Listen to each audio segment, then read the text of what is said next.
ভারত এমন একটি দেশ যারা ক্রিমিনালদেরকে আশ্রয় দিচ্ছে, লুটেরাদের আশ্রয় দিচ্ছে, খুনিদের আশ্রয় দিচ্ছে, দেশদ্রোহীদের আশ্রয় দিচ্ছে। আমরা ঈমানের সাথে বেঁচেছিলাম, আমরা জিহাদ করেছি, আমরা হিজরত করেছি, এক জায়গা থেকে আরেক জায়গায় থাকতে বাধ্য হয়েছিলাম। এই 14 গ্রামে শহীদের লাশের সুবাস প্রতিটি ইউনিয়নে আজকে হাঁটতে গেলে আমরা গ্রাম পাই।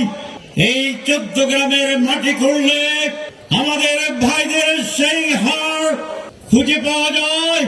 14 গ্রামের রাস্তা, ডিজিটাল কালো রাস্তা আপনাদের আমাদের ভাইদের রক্তে লাল হয়ে গিয়েছিল, কিন্তু আমরা পরাজয় মানি নাই, আমরা মাথা নত করি নাই, আদর্শের পরিবর্তন করি নাই, আল্লাহর উপর ভরসা করে।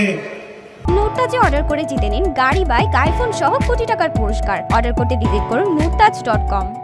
আমরা এই লড়াইকে নিজেদের জন্য অপরিহার্যভাবে গ্রহণ করেছিলাম, তার ফলশ্রুতি আজকের ফকফকা রাস্তা, এই বিশাল সমাবেশ, এবং আমরা আজকে স্বাধীন, ঠিক কিনা? 5 আগস্টের আগে স্বাধীন ছিলেন? 1971 সালে এদেশের মানুষ যেভাবে স্বাধীনতা অর্জন করেছিল, সেইটিকে ব্রাহ্মণ্যবাদী ভারতীয় আগ্রাসনের কাছে মাথা নত করে কিছু মানুষ এই জাতিকে আবার পরাধীন করেছিল।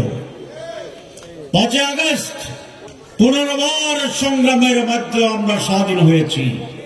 যারা মাথা নত করে দিয়েছিল প্রতিবেশীদের কাছে, আজ তারা সেইখানে গিয়ে আশ্রয় নিয়েছে, ঠিক কিনা? ওই দলের প্রধান কোথায়? কোথায়? ভারত। দ্বিতীয় ব্যক্তি কোথায়? ভারত। তৃতীয় ব্যক্তি কোথায়? ভারত। আদুলি, সিকি, পয়সা, ছোটখাটো নেতা সব ভারতে। আমরা দেশে ছিলাম নাকি ভারত গিয়েছেন? ভারতে 15 বছরে পালানোর জন্য গিয়েছেন কে কে? একটা হাত তোলেন। ভারত আমাদের দেশ নয়, আমার দেশ বাংলাদেশ। এখানে আমাদের জন্ম, এখানে বড় হওয়া, এখানে আমরা বাঁচব, এখানে আমরা মরব, আল্লাহর কাছে।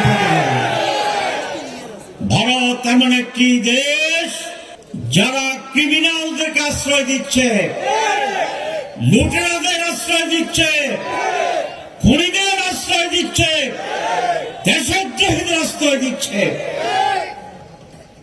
আমরা এর তীব্র নিন্দা জানিয়ে সেই লুটেরাদেরকে বাংলাদেশে ফেরত দেওয়ার জন্য জোর দাবি জানাচ্ছি। কারণ যারা নিজের ভাইকে হত্যা করেছে, আমাদের সম্পদ লুণ্ঠন করেছে, ভোটের অধিকার কেড়ে নিয়েছিল, রাস্তায় হাঁটার অধিকার কেড়ে নিয়েছিল, ব্যবসা করার অধিকার কেড়ে নিয়েছিল, এদেশের মানুষ তাদের বিচার চায়। সেই বিচারের জন্য আজ তাদেরকে বাংলাদেশে আমরা ফেরত চাই।